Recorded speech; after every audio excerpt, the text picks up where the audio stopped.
have been married in a ceremony in France. The government's attempts to slash net migration has been dealt a setback as figures out today reveal an increase in arrivals to the UK. Overall net migration, that's the difference between migrants leaving and arriving in Britain, rose to 243,000 in the year to March. That's up from 175,000 the previous year in what the Office for National Statistics describes as a statistically significant increase. Well, David Cameron and Theresa May have said they aim to get net migration down to 100,000 before the general election next year. The immigration minister is James Brokenshire, and he says that won't be easy. We've said previously that because of the increases in the level of net EU migration, that it is certainly challenging. These figures make it further challenging again. But it is right that we do focus on net migration because of the pressures on public services, on integration, on issues of wage levels as well.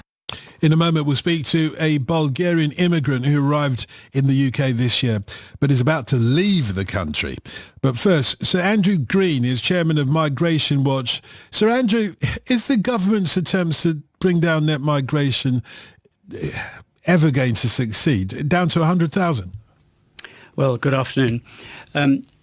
Let's be frank, this is bad news. The government have made a huge effort, but the numbers are still not coming down. They will eventually, I think. There are two reasons for this. One is that it's taking much longer for the measures that they've taken in the last 3 years, 4 years, to take effect. But the other, which they can't control, is the increase from the European Union, which accounts for 2/3 of the increase announced today. But let me add this, if I may. These numbers really must be brought down. We are taking in nearly 250,000 people every year now, as we have done for 10 years. And if that continues, we will have to build 12 times the city of Birmingham in the next 20 years. 12 cities of Birmingham, our second largest city, 1 million people in the city. Where are we going to put them? I mean, the public won't stand for that. So I'm sure that the present government and the other political parties will respond and will see what they can do to get these numbers down to a sensible level. Are you not assuming, when you say that the economic success that is Britain PLC will continue, whilst other European countries decline? Are you not suggesting that? Because that's what attracts people here, isn't it? At the moment, places like Spain and Greece and elsewhere in the European Union are having economic difficulties, whereas we seem to be succeeding. Yes, that's true. It's true of countries like Spain and Italy. There's tremendous unemployment there, especially youth unemployment, and their guys are coming over here and working in coffee bars, and in some respects that's quite a good thing. That we hope will eventually decline, but I think that for the East European countries, Bulgaria is one, but there are 9 others, the standard of living there is only a quarter of the standard of living in Britain. So of course they come. And the benefits for those who are married are very high indeed. I'm not saying they're coming for benefits, but I'm saying that if they do get here and do have families, there's a huge incentive to come. So we've got to tackle this. And I think one of the things we have to tackle is to get some kind of limit on low-skilled immigration from European countries, because you mentioned the pressures might fall in future years. If they do, then we can ease the restrictions. But meanwhile, I don't think we can go on. I'm sure we can't go on with the kind of inflows that we're seeing now.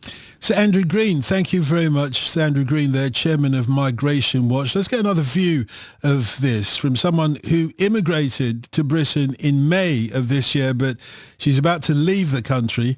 Nina Yanevkeva is Bulgarian, and you're leaving the UK for Canada. Yes. Well, I used to live in Canada before for 15 years. I'm a Canadian citizen as well. So I did come here in May, and my intentions were to find a full-time job and to start school in October. But however, I decided that I'm going back to Canada in September. But why? Did we not make you welcome? No. As I said to one of your colleagues, I don't have any bad feelings towards London or UK at all.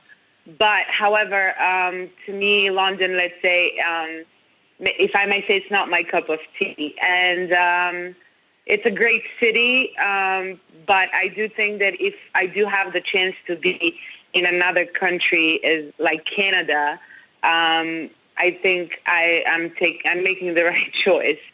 Due to the reason that London is a huge city, and what I just heard, there's a lot of people from any other country, and it is hard to get to a position where you can find a full-time job or, like a well-paid job, let's say, because obviously, there's people from all over the world here, maybe like mostly Europeans due to, Eastern Europeans country situation.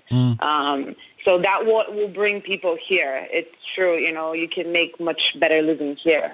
Nina, Nina, we're very grateful to you for sharing some of your thoughts, even if you've only been here a short time. I really wish you luck in your further endeavours in Canada. Nina Yanevkeva from Bulgaria there. As we've been hearing, Roy Hodgson has named